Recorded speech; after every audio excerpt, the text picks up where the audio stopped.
Cool. Awesome. So good morning, everyone. Appreciate the opportunity to be here.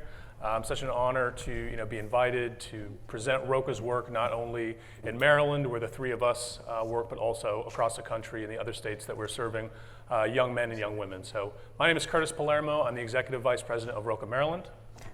Good morning. I'm Andrea Harrison. I'm the Assistant Director of Programming at Roca, Maryland.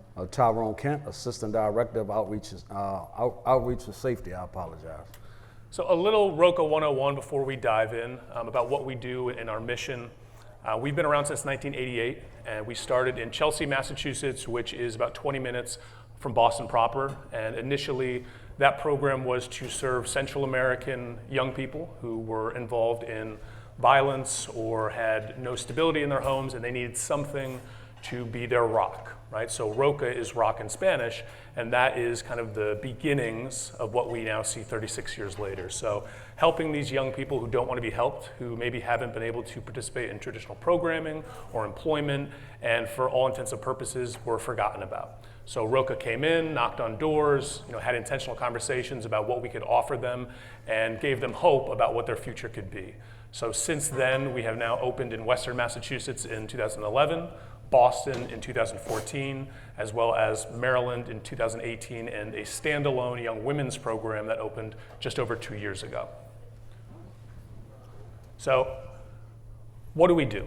And why is it unique or different about Roca's approach than a similar organization working with a population of 16 to 24-year-old young men and women?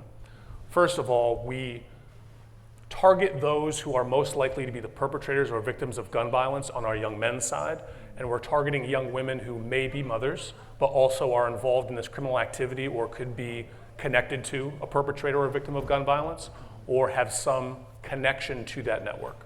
We're not talking about the young person who cannot go to class, right? Who tells their teacher they don't want to be here. We're not talking about the young person who is cursing out their parents, right? That's a teenager. They're not following the rules. They should be in school, right? We should wrap around them. I'm not saying they don't need services, but if we send them to Roca, if we accept that referral, they're probably going to leave higher risk than when they came. Because if I'm very, very high risk and Andrea's lower risk, she's not going to motivate me to change my life. I'm going to motivate her to do something different. Probably the wrong things. I have these clothes, I have a car, I'm selling drugs, I have a gun, whatever it is, she's going to say, how do I become more like Kurt? And you get in the activity and the network, and then by the time they're done with Roca, they're worse off. So we mitigate that risk, we send referrals out. Primarily, we're getting our young people from the police departments where we work, parole and probation, Department of Juvenile Services, directly from the bench if a judge deems a referral appropriate. And we are, when Tyrone eventually meets them, and he'll touch on that later, asking them an array of questions around safety, what they're involved in, why they came to be in the situation they're in, what basic needs they need, and just to get to know them in that initial meeting so we can serve them for 4 years in our very intensive model. So relentless outreach. That is what we are famous for. We're good at a lot of things. We're famous for outreach. We're going to knock on your door over and over again, even when you don't want us to, right? Safety is number one. It's paramount. Staff have to stay safe in the neighborhoods we work in, with the young people we work with, but we're going to keep coming back. Just because you say, Kurt, I don't want to be in Roca anymore, y'all fired me from the work crew, or I didn't pass my GED, great, we're going to knock on your door tomorrow. I will be there, I will show up, because what is the alternative, right? What is going to happen to this young person if Roca stops knocking on their door? It will probably end up, unfortunately, in jail or the victim of a homicide, and we do not want that, and that's why we keep going back, because no other program is going back. In the cities we work in, they would say, Kurt flipped the table over? He's not coming back. Take him off, dismiss him. It is very difficult to get dismissed from Roca because, again, we understand what you will do if you don't have this stability, this rock in your life, and it will put you in harm's way, right? So can I add something, Kurt? So how we define relentless is the quality of being very determined of or pertaining to the act of grinding until the goal is met. When giving up is not in your DNA. So when he talks about going to the door, we're going to the door, time after time after time. I had a youth worker say they knocked on the door over 60 times before that young person was ready to engage.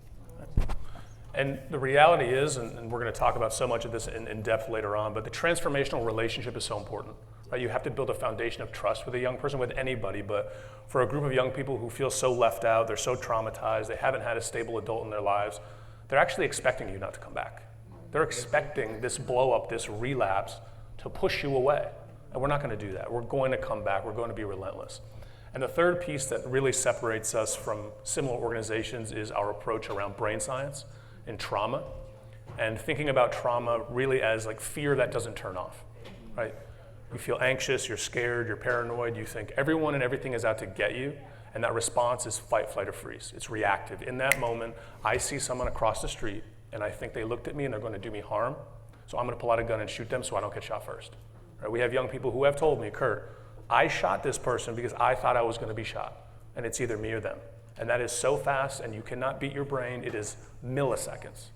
So what we do through our cognitive behavioral theory is help them rebuild those pathways in their brain. It's like when you go to the gym, right? You're not just magically gonna run faster, be stronger, you have to go over and over again. And what Andrea is gonna touch on around our programming is this CBT approach where they're rebuilding the muscle in the brain. So in that moment, in that situation, they take an 8 to 10 second pause before or between what they think, feel, and do. So they're more intentional and they're not reacting. And they're keeping themselves out of harm's way. So a little bit of our organizational wide data. We have sites in, again, New England and Maryland. We have 7 young men's sites, and we have 4 young women's sites. 1 standalone young women's site. The other 3 are actually folded into the sites where the young men are served. Just under 1,800 young people were served last year across the organization. And I'm not going to touch on all of these data points, and we can send this out, but one data point that sticks out is 97% of young people who were enrolled for 2 years or longer had no new incarcerations. Right? And we're talking about young people who come to us as a result of being incarcerated under adult or juvenile supervision or having some connection to the criminal justice system. That is profound, and that is our relentless approach. And we keep coming, and we do it without judgment, and we care about them, and we love them, and we tell them that you matter, and you don't have to be in jail. You can finish this probation. You can get out. You can get a job, right? You can disrupt this cycle, and we're here to support you in any way that we can. For our young women, just under 400 were served last year, and again, 1 main site in Hartford, and then in Western Mass, Boston, and Chelsea. They're folded into the young men's programs, separate programming, separate times when they're there, but they are in the same site, which is good because they're able to build within their network. So a young man says, I have a girlfriend or the mother of my children, and she could use services, so then we're kind of serving the entire family in separate programs. With the young women, 100% no long-term incarceration, right? 97% no new arrests. And we're not talking about young women who are showing up voluntarily. And I'm very careful to say that because with our young men, street involved, court involved, it's easy to think of a young women's program or a young mother's program as they're meeting the needs of child protective services or to keep their benefits. These young women have been arrested for shooting people, attempted murder, burglary, armed robbery. These are not just coming in with their children, doing their GED, going and get a job. Right? Exactly. Perpetrators. So. Wow. And then I'm going to pass it to Andrea. Oh, you're passing it to me. So the challenge is, how do we work with these young people who we know have access to guns, right? That's the problem. We don't need another study to figure that out. We need to address the problem. And so one of the things we say, or people in Baltimore are saying, Roca's coming to town. We have other organizations that do this work, that work with this population. And so I say, well, I beg to differ. And I'll give you a story, true story. That a young man was on our work crew, and I'll talk about that a little later. I was on my way to a meeting, and I get to the bottom of the stairwell, and I see Kurt tussling with this young man. And he's about 350 pounds, about 18 years old he was at the time. And I just scooted aside, and I was like, y'all all right? They said, yeah, and I kept going.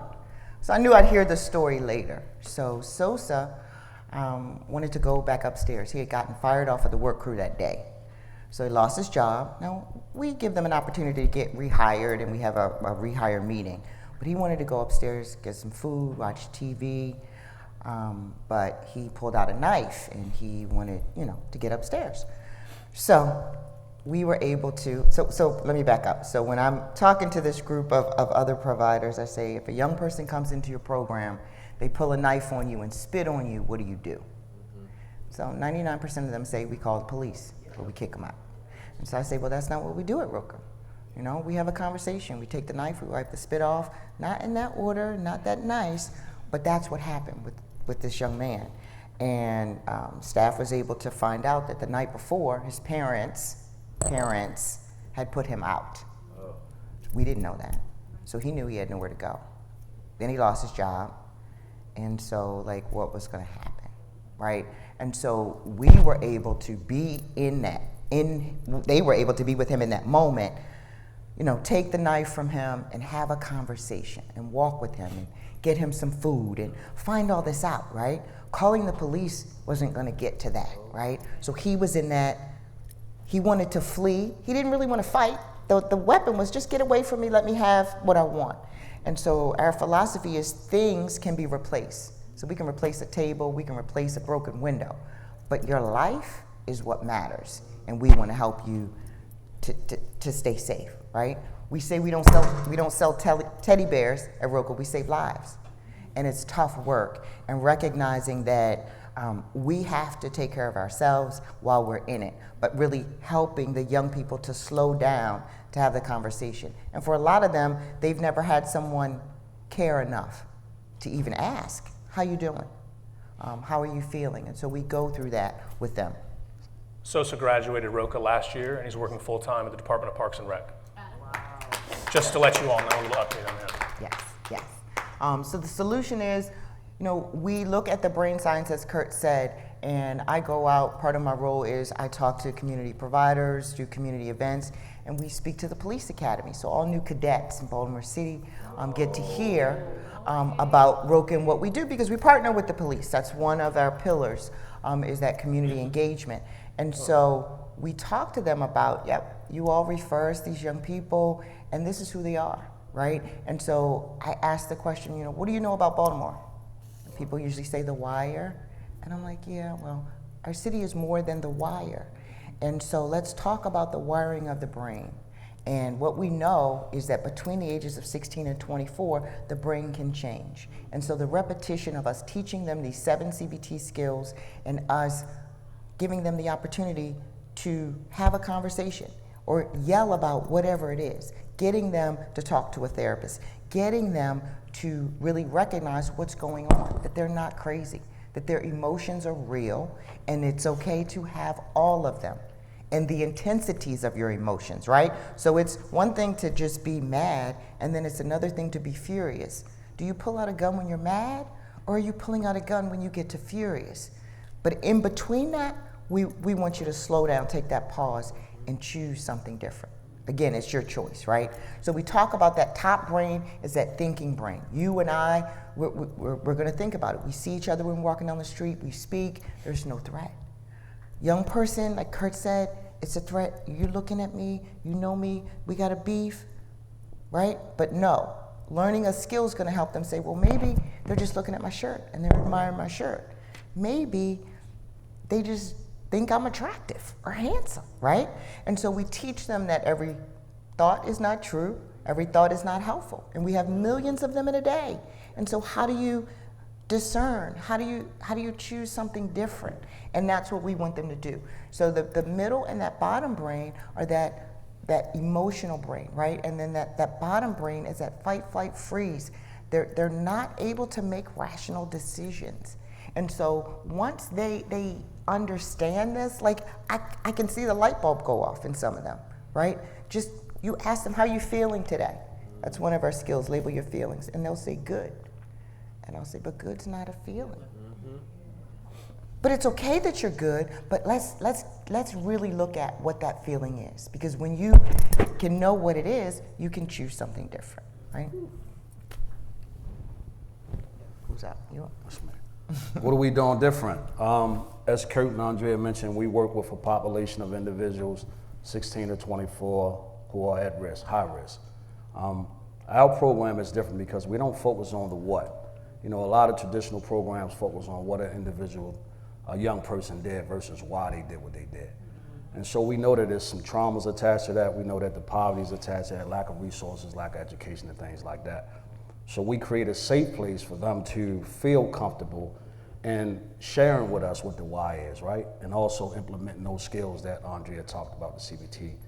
Safety is our first priority, not just for staff, but for the YPs as well. We purposely put safety protocols in place because we're dealing with high-risk individuals that carry guns on a day-to-day basis, and they always living in that survival mode. So it's a level of protection for them, but we created a place at Roca that you don't have to have your gun when you come here. And so they come knowing that Roca is a safe place. No matter what I'm going through in the city of Baltimore, I go to Roca, and Roca's gonna make sure that I'm safe. The partnerships with the police department is not just for intel. The relationships are for us to be more proactive than reactive. So we talk to the police and say, hey, give us a chance, right? Let's not just continue to allow the system to dictate how this young man lived, because the systems has failed him.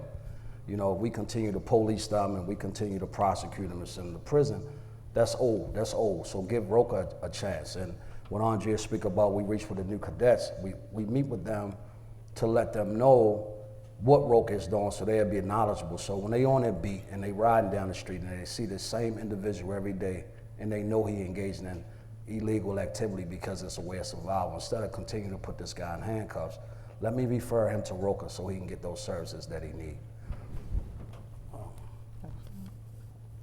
The relentless part, definitely relentless. We continuously knock on the doors.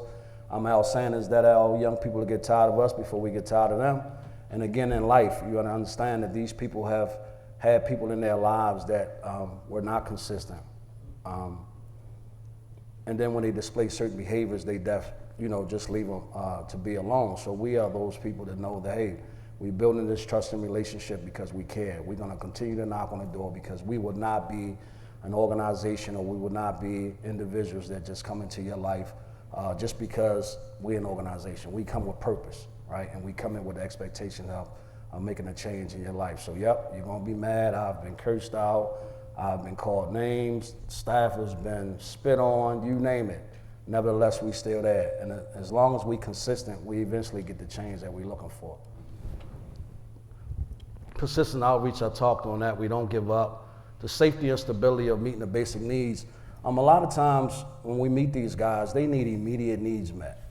I mean immediate needs. I'm talking to a guy doing an enrollment packet and he don't have any food in his refrigerator, right? This same young man don't have a birth certificate, he don't have a social security card, he don't have a Maryland state ID. So we in a position to meet those immediate needs, and while we meet these needs, we are building trust because people come into their lives and say that what we can do. Other organizations make promises, but they don't stand on the promises that they make. So by us being able to make those immediate needs, meet those immediate needs, it builds that trust. I'm transparent in relationships when I first meet these guys, and I'll talk about that later as far as the enrollment piece and how that works. But that's what we do, we meet immediate needs. The outreach continues throughout the program, increases during relapse. So our reality is that nobody's gonna come into our program and do right. When you've been thinking the way you've been thinking for 16 years, to 24 years, to 27 years, it's unrealistic to expect that you're just gonna do right and continue to do right. It's gonna come a time where something's gonna trigger you and you're gonna relapse, and you're gonna hide and you're gonna duck us out. That is when we turn up. We turn up and we come see you more than ever on purpose. We're gonna knock on the door, and it's not just one person, it's a team of people to show you that we care about you. And just because you disrespected me doesn't mean that I'm gonna stop loving on you, because that's what you're used to. And also you're looking for a way of escape because you're used to escaping from things that cause you to self-evaluate and make changes, and we won't give you that out. Is that me? Yes, ma'am. Oh, I talked about that already. So Yes. the survival brand, I'm ahead of myself, is the first thing we teach our young people is that the CBT cycle starts with a situation. Everything's a situation, and then we think something, we feel something, and we do something. And so while those things are very separate, they're very interchangeable, right? And they're connected. So everything we do is based on the premise of paying attention to that. How are you feeling, right? This happened. Your parents put you out. How does that make you feel, right? But the basis of all of our young people, they're coming from a place of trauma. And we're not talking about just like singular trauma. We're talking about complex trauma over years, right? And so that complex trauma is the driver of everything in their think, feel, do cycle. it's driving their decision. Does that make sense? And so from that, we teach them a specific skill, like I said, label your feelings or act on your values. That's a big one. So we ask a young person, what do you value? And they're like, what? And we'll say, well, what's most important to you? And they'll say, my son or my daughter. And I was like, great, okay. So your son is important, your daughter's important. Well, how does that make sense if you're on the corner carrying a package and holding a gun? The two don't align, right? And so then they got to think about it. Oh, well, but I do love my daughter. Okay, well, what can we do so that you're not risking your freedom and your life with your actions? But they choose, right? So it's not us. I'm not telling them what to do. We're not judging them. Here are all the choices. It's up to you. And we believe in you, and we believe that, yes, it's hard, and yes, you're in the grind, but let's alleviate that. And when you talk about, we're here at this poverty conference, these young men don't have basic needs. I get up in the morning, I don't worry about, do I have toothpaste? Do I have soap? Do I have water that's running? Right? And so these are the things that we have the ability to, we don't have a lot of restricted funds, I'll just say, to help pay the water bill, pay that BG&E bill, and get you services to support, right? So that we're not having to do that long term. Clothes, right? We have showers in our building. We have a washer and dryer. We had a young man not coming to work, and we were like, you like your job, why aren't you coming to work? I don't have any clean clothes. Who's not ashamed of that, right? Who wouldn't be ashamed of saying, I don't have laundry detergent, I can't wash my clothes? So how are we expecting these young men to do all these other things when they don't have basic needs? So having the conversations with them, hearing other men tell them they love them, hearing women tell them they love them and not cuss them out is what we do. We have a program, a full immersed curriculum. And what we know is that the CBT skills we're teaching them, those 7 skills will save their lives. But then we also have to teach them how to live this life, right? Basic life skills. So we teach them about harm reduction. We talk to them about, how can you, go back to school to get your GED if that's what you want to do. And what does that look like? I said earlier we have a therapist on site to help them assess, right, what's going on with them. You're not crazy because you think this way or because you feel this way. I have a young man who sent me a text the other day and just said, hey, I love you, thinking about you, and thank you for everything. And this young man watched his father get murdered by his best friend, and he jumped out the window at 10 years old, 11, because he knew he was going to be killed next. And went to jail, and when we got him, he was being reintroduced to his mom, and he got to the house, and the mom called me and said, he can't stay here. He's a bad influence on my other kids. And he had just got home. He hadn't done anything. But she was, in her trauma, afraid that he would. And so then we had to make some moves to find him somewhere to go. So, yeah, we work 9 to 5 on the clock, but when they call, that call could be the call to save their life. So I'm saying that to say, I read the book. When I was coming here, I said, I'd never been to Milwaukee, but we have a book club at work. I'm getting back to the point. And the book is called Evicted. Oh, yeah. You guys know Evicted? Oh, yeah. The book had me crying and all. Yeah, dude. Our young people don't have access, right, to housing. They don't have access to a job, let alone a livable wage, let alone, right, to get there. And so one of the things that I pride myself that we do is we teach them about how you can start, right? Yes, you may have to rent a room. And then how do we get you from a room to an apartment? How do we get you to get a housing voucher, right? But all the while, still helping them to learn how to regulate their emotions. And it's not that we're saying you can't be angry, but it's saying, how do we deal with that anger? And what things can we use to have us not go back to jail? Does that make sense? So before I touch on kind of what we're seeing, I just want to say a couple things about how important the CBT is, right? And how important helping these young people increase their emotional regulation, because you can get any young person a job. Everybody's hiring, right? It's not difficult to find a room to rent. It's hard to find a place long term, but we can put a young person in a hotel. If they cannot regulate their emotions, they're not going to succeed in that opportunity, right? 75% of our work is, can you learn this critical, or this set of critical life-saving skills, CBT? Can you function, in this world where you're not outside doing things you shouldn't be doing? Can you succeed in transitional employment where you're literally learning how to get up, be on time, wear a uniform, and show up every single day? And right? not smoke weed on your break. Right. Come back from your things break. that to us don't seem difficult, and we've been doing them because we learned how. Right? If we can get that 75% right, the 25% on the back end is easy. We're just checking in, making sure they're all right. How's your job? Are you going for the promotion? Oh, you have that apartment. Did you want to look at this house? Things that they're now able to do because they locked in. They worked for it. They came in every single day. It's not us. I tell the graduates every time, we didn't do this, you did. You owe us nothing. This is your commitment. We're just here to celebrate it, right? So this is really specific to Baltimore, but now in the past 6 months, it has really spread to our other sites in Massachusetts and Connecticut. And I'll say that if you think about the most violent cities, Baltimore probably being one of them, there's a few commonalities, right? One is just crippling poverty. 2 is decades, if not longer, of systemic racism. 3 is a lack of strong leadership for a period of time. I'm not talking about the mayor or the governor who does really well for 4 years. I'm talking about 10, 15, 20 years of solid leadership with integrity, with morality, and with professionalism. Right? Unfortunately, we are in a situation in Baltimore where homicides, non-fatal shootings, carjackings, car thefts are skyrocketing.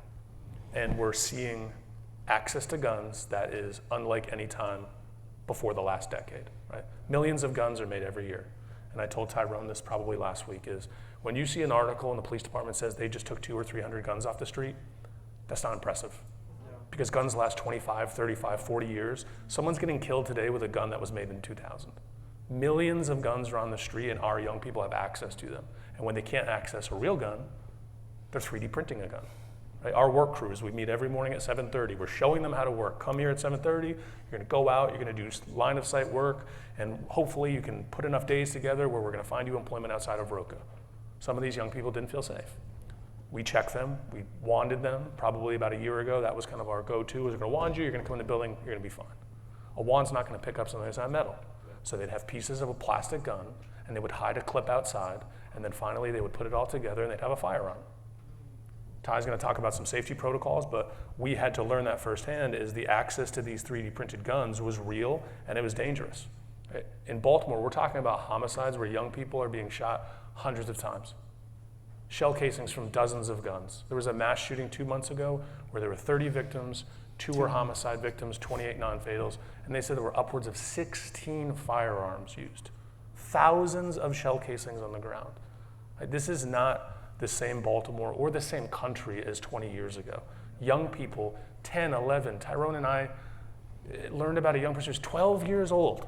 12 years old, he was shot hundreds of times by a military-grade AR assault rifle in South Baltimore.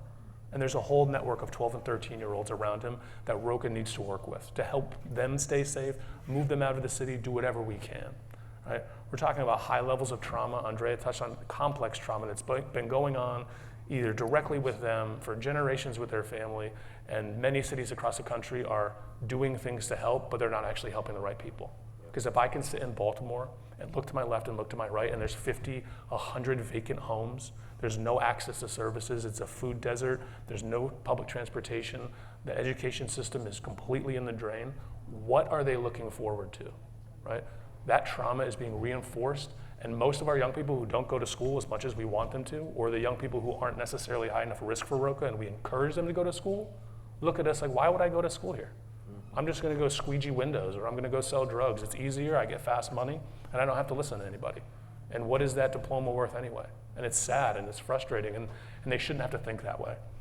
I forgot, when Kurt was talking about the programming or TP, we help them to get certifications, right? So you have your GED or you don't, but we want to get you to a livable wage job. So we're looking at floor tech certification, forklift certifications, OSHA certifications. What are those things that we can add to your resume in addition to you working on our work crew to get you to a place where you can have an apartment, not a room?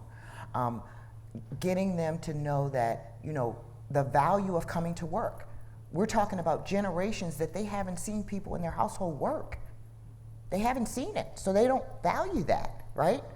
And that's not important to them. But through them showing up, people say, oh, just give them a job. That's what they need. The squeegee boys need a job. No, they don't. They don't know how to work. They don't know how to work. They know that they need money to get these things that are critical needs, not all once, right? And even them selling drugs. And we talk about that with them. Like, how much money is you making $500 a week? I said, I doubt it. Your phone isn't even turned on. What are you doing with your money? So let's really talk about how much you make in selling drugs.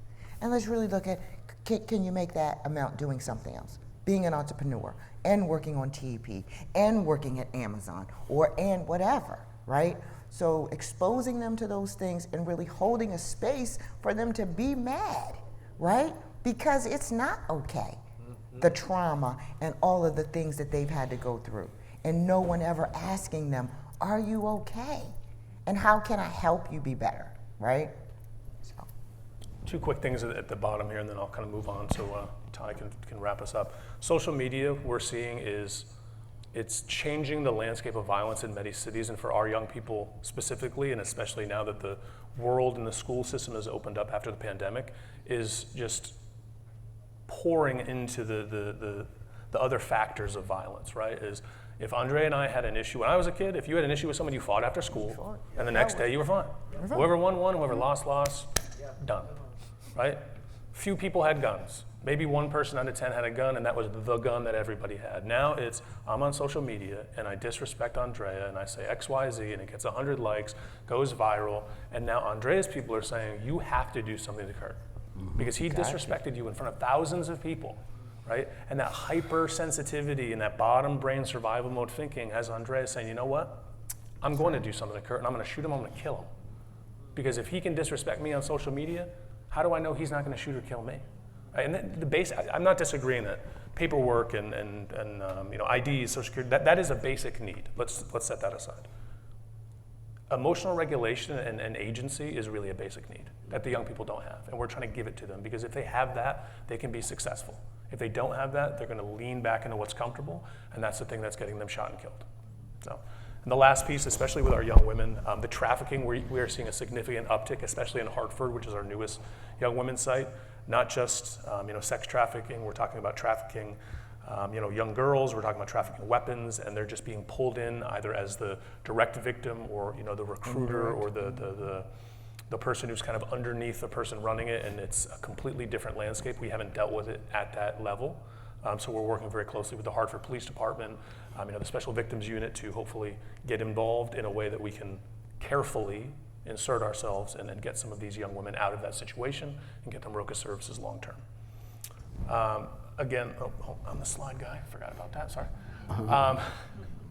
So frontline staff we are seeing across the sites are not necessarily being directly victimized, but there are higher risks in many situations that we're in. And I'll tell you a very quick story. About a year ago, I got a text message from a police sergeant in Baltimore, and he sent a picture of two of my staff, and he said, hey, is this Jamal and Calvin? I said, yeah. What's wrong? Nothing's wrong with them. Is this your young person? Young person coming out the door. I said, yeah. What's the problem? Like, what are we talking about here? He said, okay, call them and tell them to leave, because the next picture I'm going to send you is the reason they need to get out of Brooklyn right now. And it was a young person pulling a gun out from underneath a motorcycle the second that our guy walked out the door, right? And that is the situation that, had I not been called or texted or reached out to by a partner, our staff would have been standing in the middle, right? The domestic violence piece is huge. If you asked me 5 years ago if there was a domestic violence situation, we probably weren't doing the right thing, but we were kind of running into it. Like, okay, let's get the young person out, let's solve the problem, we'll call the police. Now it's, one of our young women's program about 2 months ago, the youth worker dropped the young girl off, and the young girl got to the door, and there was a whole back and forth. The young person ran back into the car, and the guy came out with a gun and a brick and smashed the window on the car, right? Because they're crossing that line. I don't care that you're with a youth worker from Roca. This is what it is right now, and that's that bottom survival brain that we're trying to stop and reduce that reactivity. And the last thing I'll say is, we have a Roca Impact Institute, so we work nationally, not brick and mortar, but we're out training in our CBT curriculum, the model, theory of change, really talking about how do you work with this group of young people. We're training police departments, probation, juvenile supervision in New York, California, Florida, all across the country. And what we're hearing is that Roca is the only organization working with this group that has such a high level of awareness for safety. Because we're talking about young people at acute elevated risk. Like at any moment, they could be involved in something that results in them being shot, killed, or put in jail. And our staff are also directly involved in that because we're with them, we're on the corner, we're in their homes, we're bringing them to the building, we're on work crews with them. So if we can't keep staff safe and make sure that, outside of something that's completely, not within our control, we have to be able to keep young people safe. When they're with us, that trust, we wand everybody, and Ty's going to touch on this, and how we bring people into the building to create an opportunity for them to work on themselves and really get to that behavior change in a place that they may not have ever had the opportunity. And you know what? I'll say this, like, you can't be afraid to do this work, right? So as human beings, we all possess a certain amount of fear, right? Just in the world that we live in. But when people come to interview for Roca, and I've been here since day one, I ask them, like, what are some of your fears? Or are you intimidated by us saying our young people carry weapons? I mean, we've gotten 2 tasers, knives, and several guns off of one young person, right?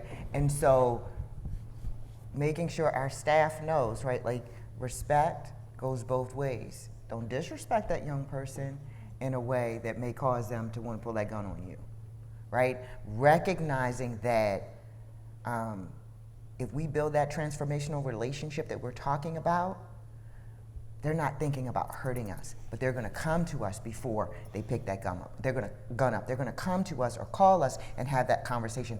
I'm thinking about doing this, Miss Andrea. I don't know, right? That's the win. Them taking that pause to make that phone call and have that conversation makes the difference. And so, like, yeah, we're not selling teddy bears. We are saving lives and making sure that they understand their life matters, and that if the young person starts at Roca, they're here. This is the starting line. They're here. A Roca kid is here. They're not ready to do much of anything. And so our job is to give them the tools they need to get ready and then go beyond that. And so I just can't say enough. Like, it's an honor to do the work. It's hard, and we have to have the toughest conversations with them that people don't want to have. My last story, I'm a storyteller, is we had a young man who was new to the program, was living with some family. We took him some groceries Friday night. The family was like, who are these people? How do they know you're here? Are they with the police? They didn't like us, didn't like it. Sunday, 10 o'clock, he calls his youth worker and says, they put me out. He's out front with his bags. I guess he let him keep the groceries. Staff picks him up. We arrange for a hotel. The next morning, he's in my office, and he gets a call from his PO. The PO is yelling on the phone, I should violate you. You moved, you didn't tell me where you were. And I see him getting ready to go and call her something other than her name, and I take the phone.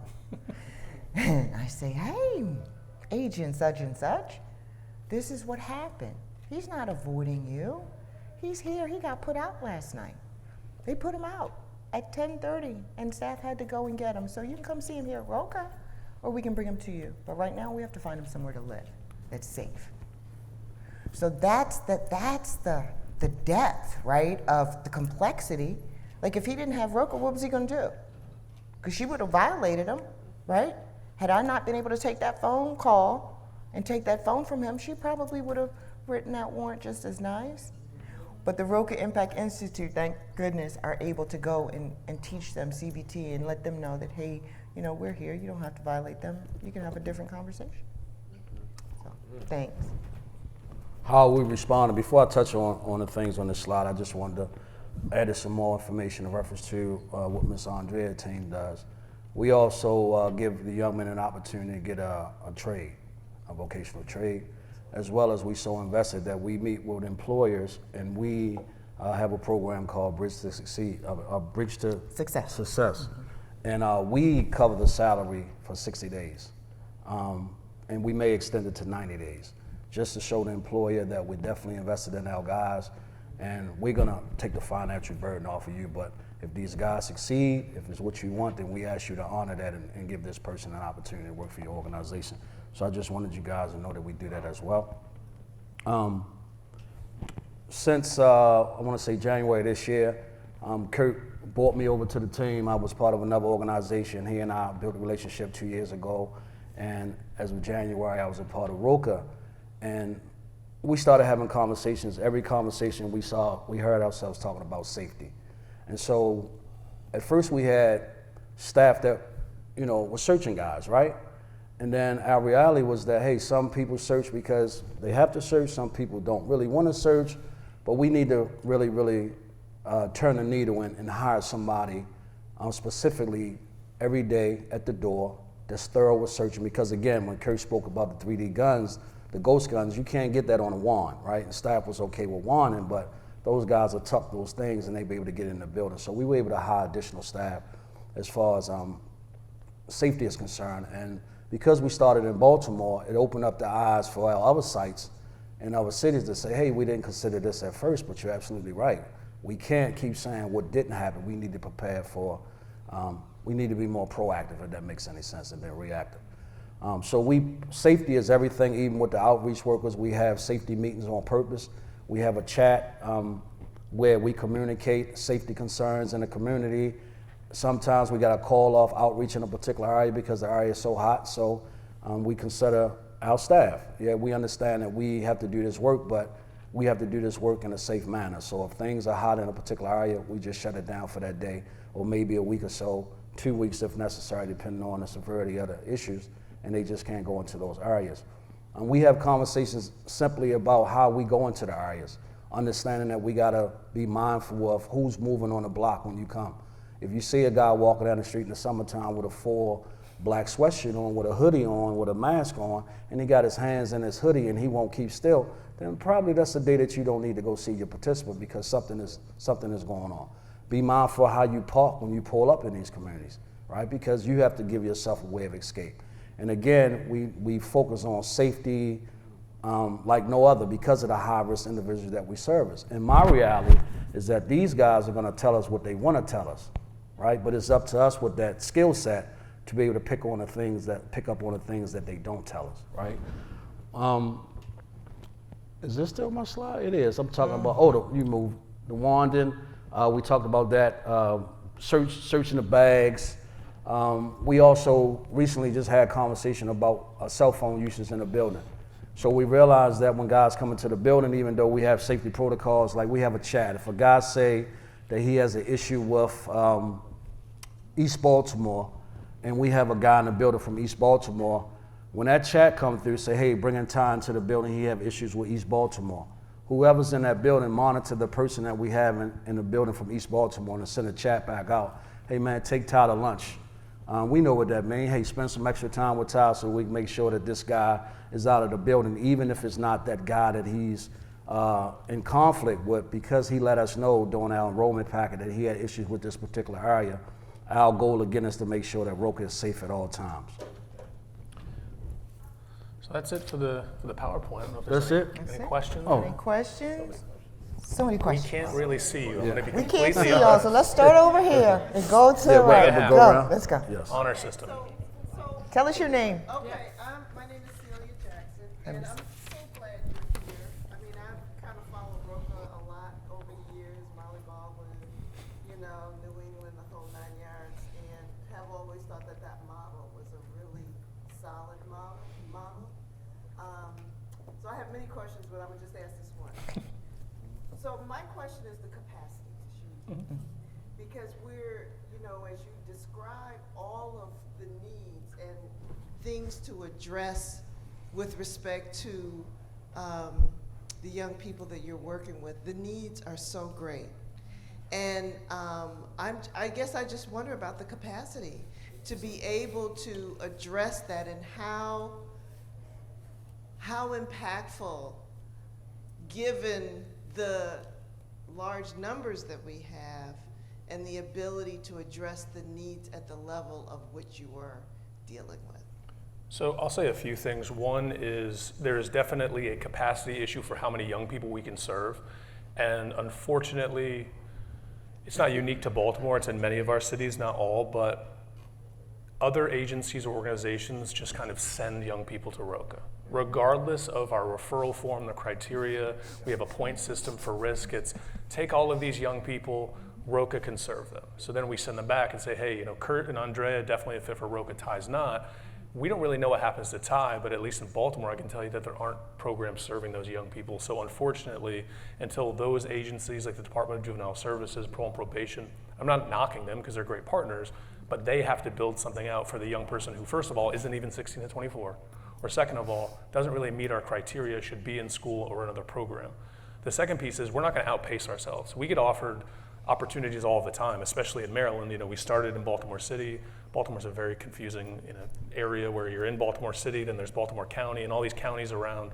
So now we're in Baltimore County, but Prince George's County wants us and Anne Arundel County wants us, and we can't water down what we're doing in the city. And Baltimore County is so small, it's like a pilot program practically, to go somewhere else because Baltimore City is where we started. It's our proof point. These young people are so important to us, and we have so much more work to do. That's why we want to open a young women's program. Yeah, we've only been there for 5.5 years, and it's been a long 5.5 years, but we're still not at the point where we have the footing to do more. I don't think that the capacity issue is what we can do for the young people, because we've kind of seamlessly over the years created a streamline for services, right? We have a resource manager, handles all the paperwork. We have Andrea's team who handles all the family work and the community work. Ty is exclusively dealing with the first contact, the enrollment packets, and Jarrell, who works at our front door in the safety piece. We have a whole youth work team and education team, but we also have an after shooting protocol that's only there to serve 16 to 24-year-old young men who are shooting victims in the city, and they're getting a door knock or a contact within 72 hours. Because that shooting has now increased their risk of being re-victimized or perpetrating an act of violence. So in some ways, that's kind of allowed us to take the burden off of the I'm not gonna say main team, but the team doing the intervention model, so that we can do that work with the 35 to 50 young people that we're actively serving, and as the numbers go up, as you mentioned. So. And we've grown. We started 5 years ago with 12 staff, and now we're at 35. And I have gray hair. Yes. But you have hair. Almost. Next question. Was that good? Okay, next question. My name is LaGuardia. I'm program manager at Owens Place, which I serve the same population, 16 to 24. Thank you so much. I thought I'd talk loud enough, but okay. I serve the same population. My interest is in all that you have stated. How are you guys able to provide all of these resources? Like, how did you go about, funding and then even the connections and the resources that you have, like able to get, you mentioned the birth certificate, food and clothing on the spot, because that's one of the issues that we always run into. Individuals come to us, and even though we have like laundry facility, on staff, we have a small food pantry, things of that nature. I would love to be able to bring more of those immediate, services in, because those are some of the things that our kids may need, like birth certificate, getting their social security card, things of that nature. So how are you able to have all of those resources or be in contact with those resources to be able to meet needs immediately? Sure. So Molly Baldwin, our founder, is an excellent fundraiser, and we have a development person that's great. So I can connect you with Ms. Carolyn, and she can give you those pointers. But one of the things that I do on the community end is I go out and I meet with communities. Everybody? I meet with everybody. All the time.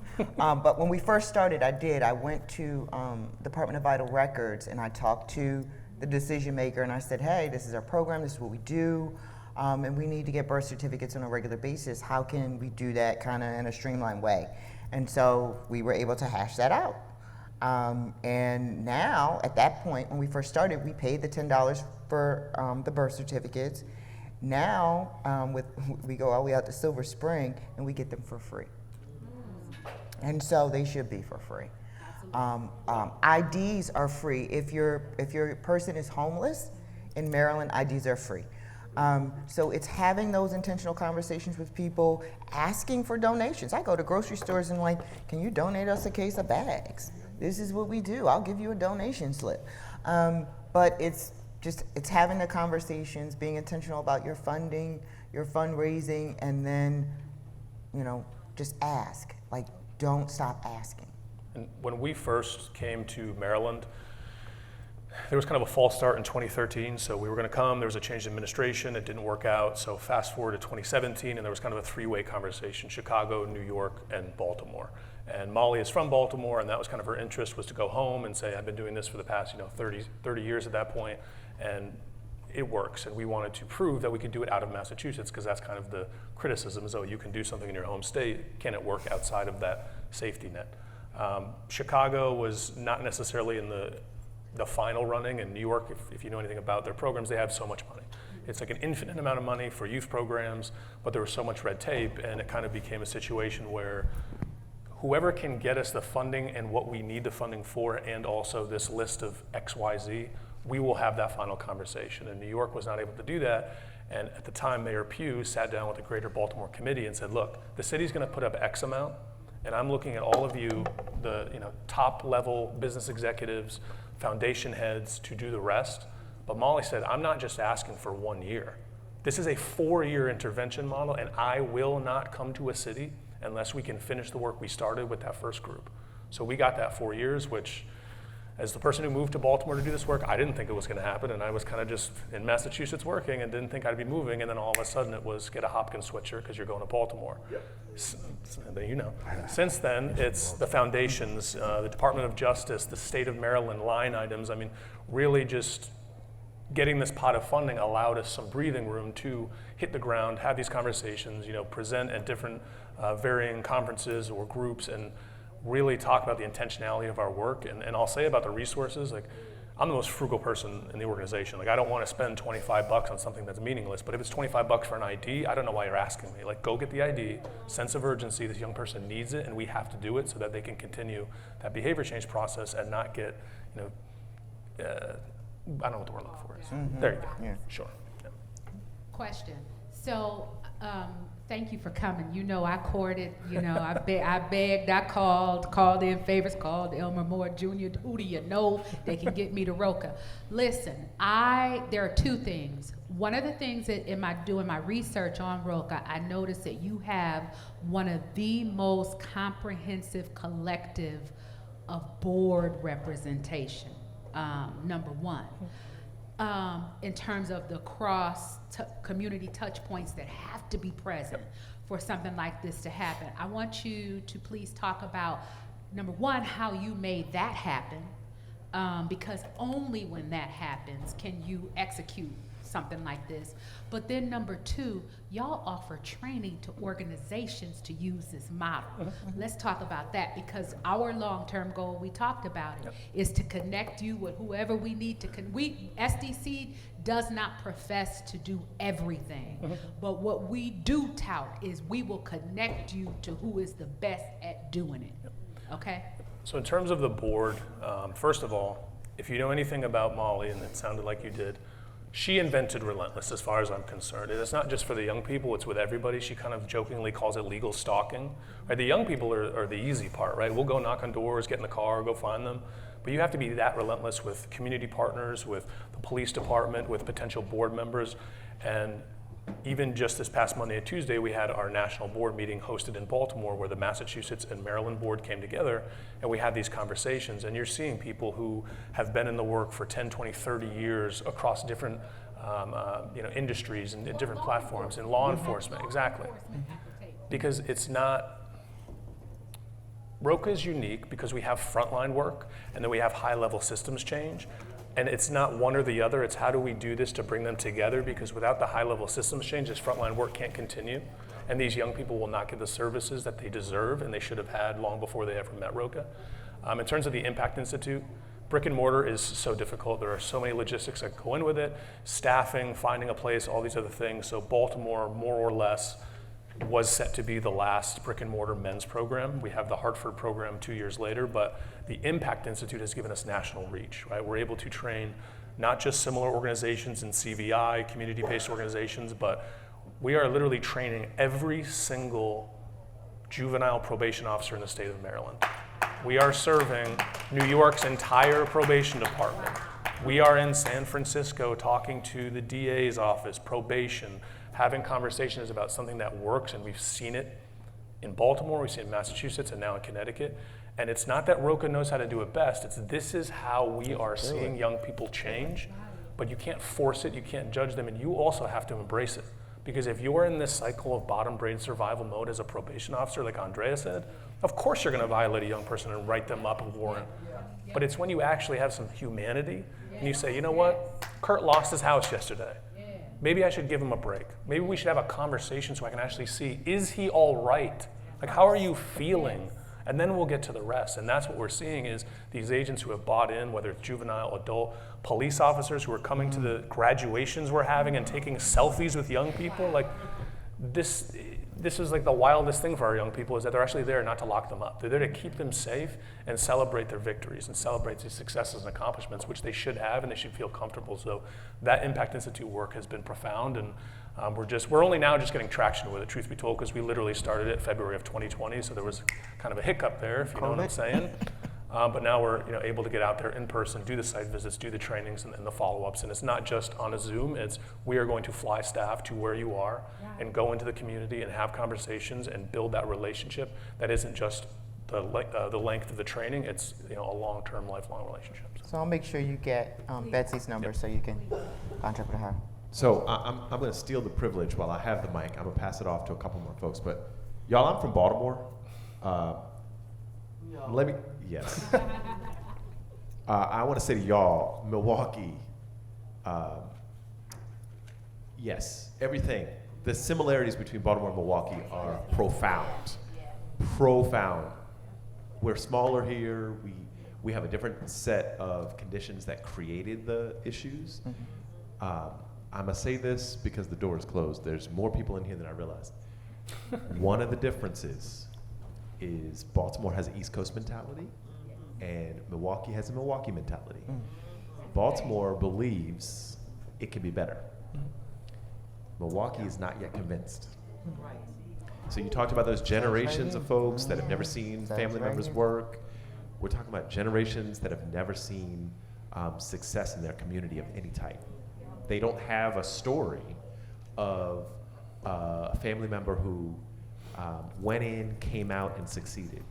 They don't have a story of somebody who graduated.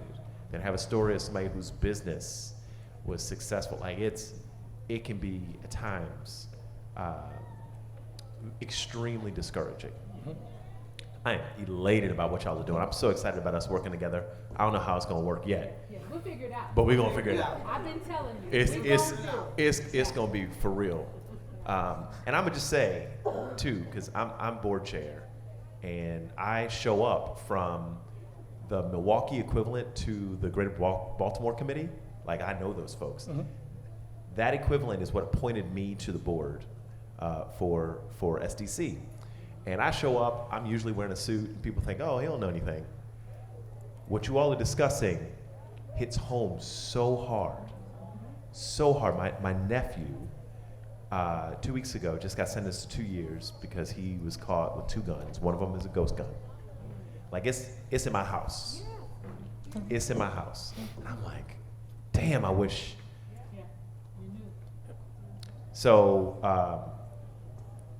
last thing I'm gonna say, then I'm gonna give you the mic. And then that's the last question. And then that's the last question. We recognize that the work y'all are doing is extraordinary and that the workers are serving a ministry. I mean, this is beyond a job. So I'm so excited to hear you all talk about the seriousness you take about safety.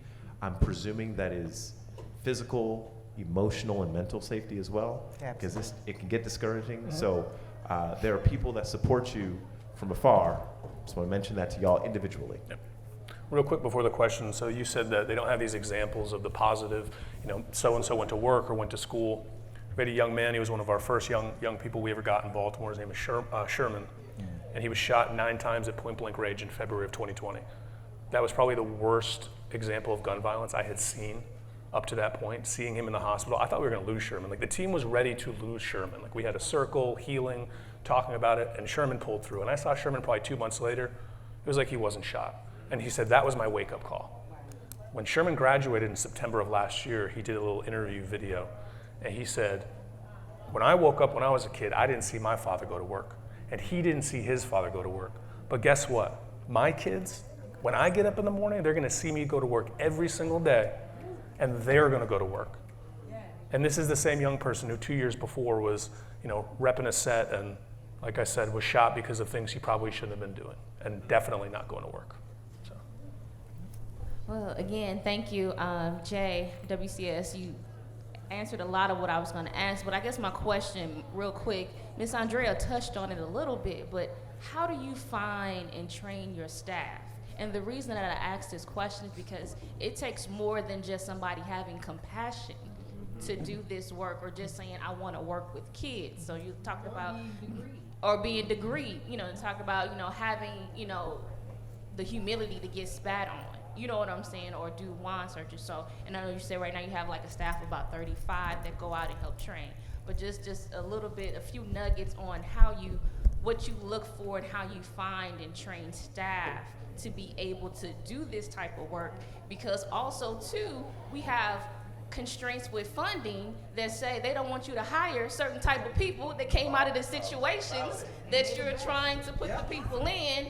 And it's just insane. I know some of that comes with, having unrestricted funding and so forth, but if you could just touch a little bit on those nuggets. Sure. So we hire anybody that really has a passion to do this work. And 90-day probation matters. Our youth worker staff do ride-alongs, right? Meaning they spend a day seeing what a youth worker does, right? They meet with staff, they talk to staff. We talk about, some of the not so good stories or the bad stories with them, and we ask the genuine questions. Is this something you really want to do? Because we're not selling teddy bears. I am really big on, I don't like a lot of turnover unless you just really don't belong here. If you're going to hurt our young people, if you're going to bring them more trauma, we don't want you. And that's my story. But when I came to Roca, I did my interview, and I have a criminal background, and I proceeded to share. And they were like, oh, we don't care. And I was like, oh, good. Let's go, right? And so to be able to sit with the young men and share that with them, it gives me so much credibility, right? But part of it is genuinely understanding who we're working with and being able to be in the tough stuff with them. And understanding that capacity and your ability to do your own self-care and your ability to do your own healing and do your own CBT and get out of your own way to do this work. So, a lot of coaching, mentoring, and even when I spoke earlier about identifying why the young people that we service do what they do, we keep reiterating to the staff, it's not what we do, it's why we do what we do. And so we tap into that why. Why did you apply for the job, right? Knowing all of these things attached to the job. And so we motivate them daily by continually to pull them up, applaud them, and talk about that why. I am a product of Baltimore City, born and raised in the city. Both of my parents were addicts, became a man before my time, went to prison at 17, and kept on doing things over and over again until finally I realized that, hey, I'm special. There's something else for you to be doing. And so I dedicated myself to this work because I am a credible messenger. And so we purposely reach out to people that saw credible messages, people that have the juice in the neighborhood, people that know how to make a phone call and get information.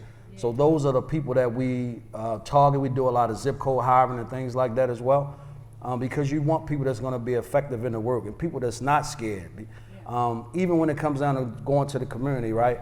I tell staff that when you knock on the door and that young person don't answer, if you see Nana Boo on her porch 2 doors down, it's your responsibility to introduce yourself to her because she's going to be a part of your safety plan. Because if something happens in that community when you coming around knocking, trying to get this guy that looking at you and won't open the door, she's going to make sure that you're safe. And again, it comes with the passion that we're talking about, but there's also a certain skill set that you have to bring to do this work. You can't just rely on your passion because, again, we're in a time where we got to think outside the box. And those skills have to kick in, right? That intuition, right? That discernment has to kick in when it's not right, when it doesn't feel right, when it doesn't look right. And so we do a lot of coaching, a lot of training. We have transparent conversations, and we focus on staff health, right? Our mental health matter, our stability matter. If we're not healthy, we can't really provide the services that we need on a high level if we're not healthy. And so we definitely invest in our staff health and making sure that we good. And we got a safe place for us to, with no judgment, to be able to have these conversations that I may be feeling overwhelmed.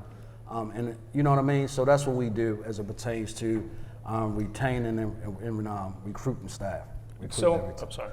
It's so important too to create a space not only for the young people, but for our team to feel comfortable being vulnerable. And we are a learning organization, so if someone comes in, we say it takes you a year to learn your job at Roca, because first of all, it's completely different. CBT, the model, you actually have to go out and do outreach and meet young people and learn everything about them.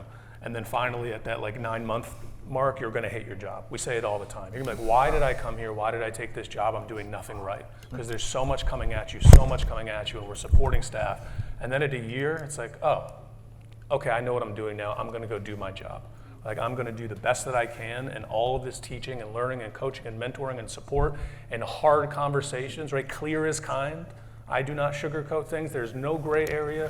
Our management team is gonna have the conversation, because we can't have staff thinking that something is all right or what they're doing is the work that we expect them to when it's not, because that's unfair to them. We want them to be here for the right reasons, and they're highly supervised. We communicate, safety is paramount, and we also trust them to do their job. Right? We trust them to come and serve these young people and do what they're so passionate about, and we'll support them in any way that we possibly can, because it's not fun for a young person to have 2 or 3 youth workers. It's not fun for a young person to have a close relationship with Andrea, who's teaching GED, and then she turns over and now Ty's a new teacher who he doesn't get along with, so he stops. Right? We have to build these relationships with our team so we can keep each other safe, keep each other comfortable, help each other to serve the young people, and that's all that matters. Thank y'all for having us. Thank you so much. Thank you so much.